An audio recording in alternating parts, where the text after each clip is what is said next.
Hello बच्चों, welcome to this video. इस video में हम लोग कंटिन्यू करेंगे हमारी एमएसटीसीटी पीवाईक्यूज की solving series for the PCB shape 26 September. This is the 12th session जिसमें हम लोग अप्रॉक्सीमेट 12 क्वेश्चन सॉल्व करेंगे क्योंकि ये शिफ्ट में ज़्यादा क्वेश्चन पूछे गए थे। ये सब चैप्टर्स ही कवर करेंगे। बिफोर स्टार्टिंग, यदि आप मेरा फिजिक्स के लिए एमएसटीसीटी की प्रिपरेशन के लिए यदि आपको वीडियोज़ रिकॉर्डिंग चाहिए तो आप अनअकैडमी पे मेरे 90 डेज़ के लेक्चर हैं एमएसटीसीटी के कंप्लीट 11-12 का सिलेबस आप देख सकते हैं, जिसमें मैंने बहुत एमसीक्यू सॉल्व कराए हैं यदि आपको बहुत ही फुल फ्लेज में चाहिए। ओके, अदरवाइज आपको सारे पीवाईक्यू सॉल्विंग के वीडियोस मेरे यूट्यूब चैनल पे मिल जाएंगे। And please join my Telegram group also. Okay, description में ये सब लिंक दिया गया है। Okay, so let's start.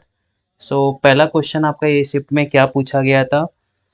An object of mass m is raised from the surface of earth to a height equal to twice the radius of earth। पहले from the surface of earth से c, यहाँ पे आपका orbit से एक दूसरे orbit में नहीं ले जा रहे, कहाँ पे ले जा रहे हैं? सरफेस ऑफ अर्थ से आपका कहाँ पे लेके जा रहे हैं?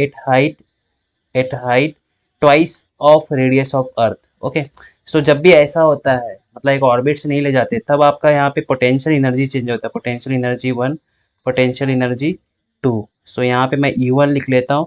E1 क्या हो जाएगा यहाँ पे? -gm/m from the surface of earth, आपका रेडियस है। At height h equal to 2r, मतलब -gm/m आपका 2r प्लस h। आपका h क्या है? 2r। आपका U2 इक्वल टू -gm/m, ये आपका h 2r मतलब 3r हो गया।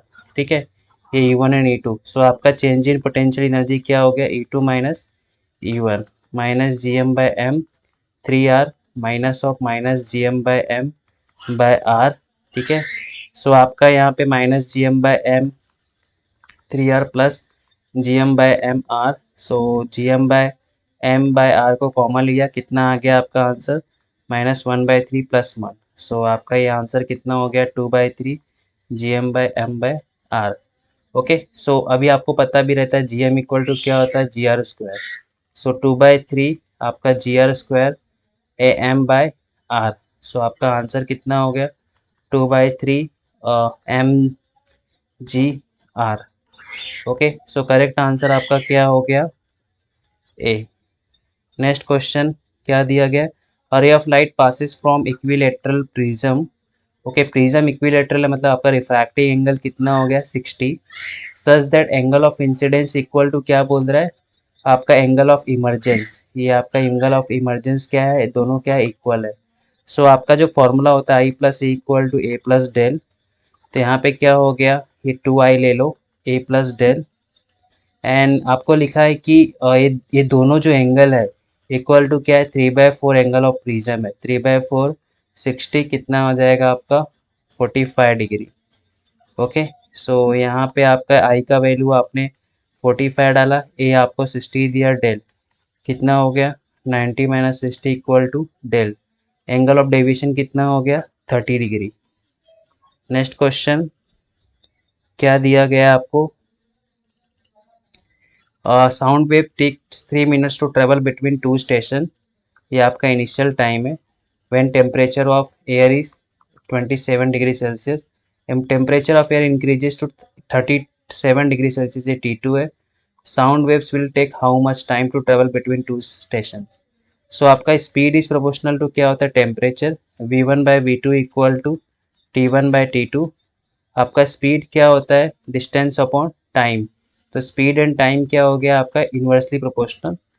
यहाँ पे मैंने डाला आपका T2/T1 इक्वल टू T1/T2। आपका T2 क्या हो गया? T1/T2 into T1। आपका यहाँ पे T1 टेम्परेचर क्या है? 27 डिग्री सेल्सियस। 27 बाय प्लस 273 कितना हो गया? 300 केल्विन। T2 क्या हो गया? 37 डिग्री सेल्सियस। 37 प्लस 273 कितना हो गया? 310 डिग्री केल्विन। ओके, आपका T1 कितना हो गया? 300, ये T10। ओके, 30/31। T1 कितना दिया आपको? 3 मिनट। आपका ये क्या हो गया? 330/31 मिनट। ठीक है, करेक्ट आंसर आपका यहाँ पे क्या हो जाएगा? D. Next question, the refractive index of diamond glass water with respect to air. Diamond का कितना है 2.42 है, ग्लास का कितना है 1.5 और वाटर का कितना है 1.33। ठीक है, सो यहाँ पे आपका refractive index diamond, glass and water. ठीक है, so then which of the following relation is correct. So आपका रिफ्रैक्टिव इंडेक्स और स्पीड क्या होता है इन्वर्सली प्रोपोर्शनल। सो यहाँ पे क्या हो जाएगा, ये उल्टा हो जाएगा। सो करेक्ट आंसर यहाँ पे क्या हो जाएगा, सॉरी सॉरी आई थिंक मैंने यहाँ पे ओके सो राइट लिखा है। सो आपका स्पीड किसके लिए ज़्यादा रहेगा, वाटर के लिए स्पीड क्या रहेगी आपका ज़्यादा रहेगा। So correct answer will be C. Next क्या दिया गया है आपको, the mass m is rotating in a vertical circle of radius r।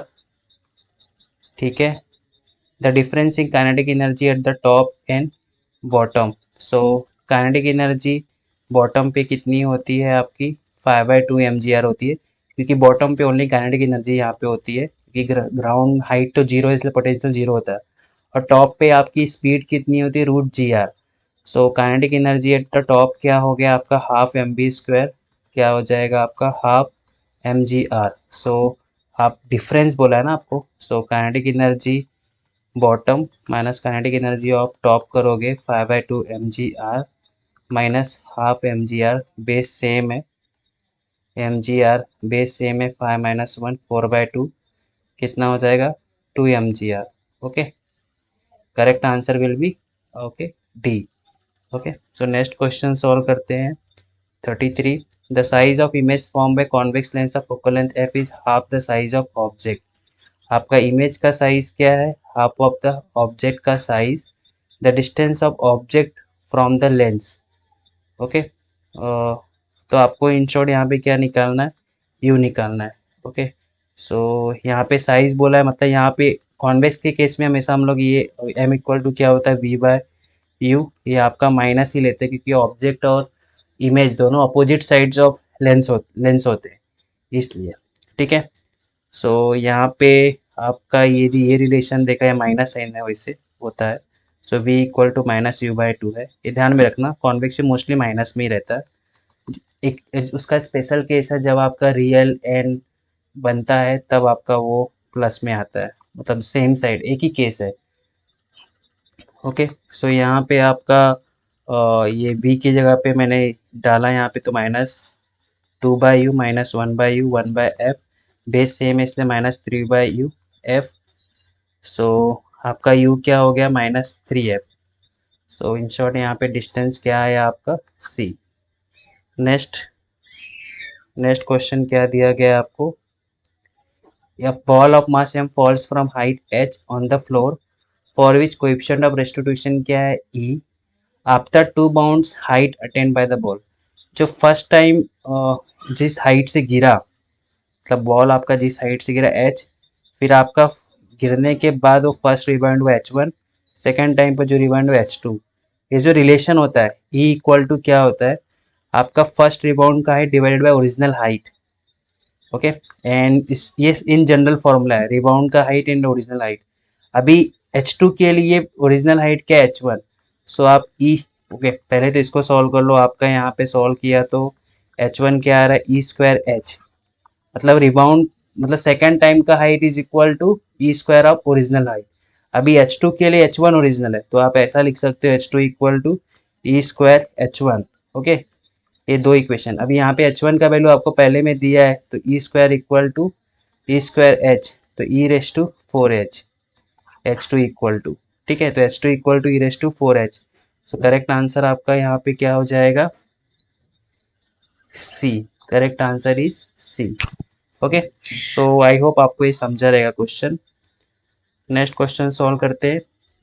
A stone is drop in a well 80 metre deep, ये आपका 80 मीटर डीप आपका स्टोन ड्रॉप हुआ। Okay, well कुएं में गिरा। A splash up sound is heard 4.25 second after the stone is drop, मतलब stone को आपने इतना ड्रॉप किया तो उसको ड्रॉप करने के बाद 4.25 सेकेंड के बाद मुझे आवाज़ सुनाई दिया, तो speed of sound in air कितना होगा। सो पहला तो आपका ये जो डिस्टेंस आपको 80 मीटर डीप बोला है, तो आप पहला टाइम निकाल लो। आपका S equal to half G T square होगा, क्योंकि यू तो जीरो होगा। 80 मीटर डीप है, हाफ जी कितना ले लो यहाँ पे, जी का वैल्यू दिया है 10 ले लो। सो ये zero cancel, 16 T square, T कितना हो गया आपका 4 सेकेंड। ओके, सो यहाँ पे आपको जो टोटल टाइम कितना दिया, 4.25 सेकेंड लगा सुनाई देने में। Okay, time taken to travel from surface of water, okay, to top of the well. So ये टी इक्वल टू 4 सेकेंड है, टोटल टाइम कितना दिया 4.2 सेकेंड। सो साउंड ट्रेवल करने का जो टाइम है, आप ऐसा निकाल सकते हो, जो ओरिजिनल टाइम हमको चाहिए टी डैश, ये ओरिजिनल टाइम आपका टी नॉट है, और ये टी 4.25 माइनस 4 कितना हो गया 0.25। ठीक है, सो आपका साउंड का ट्रेवल करने का जो टाइम था 0.25 है। सो स्पीड ऑफ साउंड क्या हो गया 80 अपॉन टी डैश, 80 अपॉन 0.25। आप ऐसा मल्टीप्लाई करो 100 से, 25 4 हो गया, कितना हो गया आपका 80 फोर जा 8 फोर जा 32, 320 meter per second. Correct answer is B. Next question, window अब एरिया दिया गया, थिकनेस आपको टी दिया गया है, one side 32 degree Celsius, other side is T2। Coefficient of thermal conductivity क्या दिया है, K दिया है। The rate of loss, formula क्या होता है, Q बाई टी, के ए T1 minus T2 bye thickness. के आपका क्या दिया है, थर्मल कंडक्टिविटी आपका क्या है 2.2 इंटू आपका वो यहाँ पे क्या दिया गया है, एरिया कितना है 10⁻³ सेंटीमीटर स्क्वायर है, इसलिए 10⁻⁻4। T1 आपका 32 माइनस 8, डी कितना दिया है, थिकनेस आपका कितना दिया है 4 mm, 4 इंटू -3। सो यहाँ पे आपका 4 है, ये 40 हो गया, 10 हो गया। सो ये 10 और 10⁻4 एक चला गया आपका। सो 2.2 इंटू 10⁻3 कैलोरी पर सेकेंड। सो 10⁻3 को आप किलो कैलोरी लिख सकते। सो करेक्ट आंसर आपका क्या हो गया, ए हो गया। नेक्स्ट क्वेश्चन क्या दिया गया आपको, geostationary satellite orbiting the earth at a height of 5 r above the surface of earth। Okay, another satellite का हाइट कितना है 2 r। Okay, so time period क्या होता है, it is proportional to R की, आर क्या होता है आपका R plus H. So T2 by T1 का स्क्वायर इक्वल टू आपका R2 बाय R1 का क्यूब। सो R2 आपका क्या हो गया R plus H2, R plus H1 का क्यूब। सो H2 क्या हो गया 2R हो गया, H1 क्या हो गया 5R। सो 3R अपॉन 6R का क्यूब, R कैंसल, हाफ का cube. So just a second, H2 2R था राइट, और आपका H1 तो T2 बाई T1 का स्क्वायर क्या हो गया आपका हाफ का क्यूब आया। सो in short T2 by T1 आपका कितना हो गया यहाँ पे, और तो यहाँ पे I think T1 Jio stationery दिया ना, जियो स्टेशनरी के लिए T1 24 आवर्स होता है। सो यहाँ पे आपका ये हो जाएगा 2√2। So T2 equal to T1 by 2√2, 24 upon 2√2 कितना हो गया 12। सो T2 क्या हो गया 12 अपॉन √2। सो 4 यहाँ पे आप क्या कर सकते हो 2 इंटू 6 कट किया तो कितना हो गया 6√2। ओके, सो करेक्ट आंसर आपका क्या है सी। नेक्स्ट क्वेश्चन क्या दिया गया, mass and planet of mass and diameter of a planet is twice that of Earth, period of oscillation of pendulum on this. So period of oscillation देखो, period of pendulum का क्या होता है L by G, T is inversely proportional to G. पहला तो जी निकालो उस planet पे, जी क्या होता है आपका G M upon R square. So G dash क्या हो गया जी, आपका मास क्या हो गया ट्वाइस, एंड डायमीटर भी क्या हो गया ट्वाइस। सो आपका जी 2m 4r स्क्वायर, आपका ये 2 ये हाफ कितना हो गया G. Okay, so G dash equal to g/2। So यहाँ पे T dash equal to T. So यहाँ पे क्या हो गया, जी डैश इधर आया, जी इधर आया, टी डैश अपॉन टी कितना आ गया आपका ये, जी इधर है, जी डैश नीचे गया 2। So T dash equal to √2t। ठीक है, आपका पेंडुलम, ओके ये सेकेंड्स पेंडुलम है, तो टी कितना हो गया यहाँ पे 2√2 second. Correct answer will be B. So इस तरह हम लोगों ने अप्रॉक्स 12 क्वेश्चन सॉल्व किए ये शिफ्ट के। सो नेक्स्ट सेशन में हम लोग नेक्स्ट शिफ्ट का पेपर सॉल्व करेंगे। सो ओवरऑल 4 शिफ्ट्स अभी बाकी है पीसीबी शिफ्ट्स के। इसके बाद आपका कंप्लीट फिजिक्स का 2021 का पीवाईक्यूज खत्म हो जाएगा। So before closing the video please subscribe my YouTube channel, join the Telegram group and follow me Unacademy पे आप सारे मेरे फिजिक्स के लेक्चर्स देख सकते हो, कम्प्लीटली फ्री है, पूरा सिलेबस कवर करवाया है। ठीक है, thank you for this video.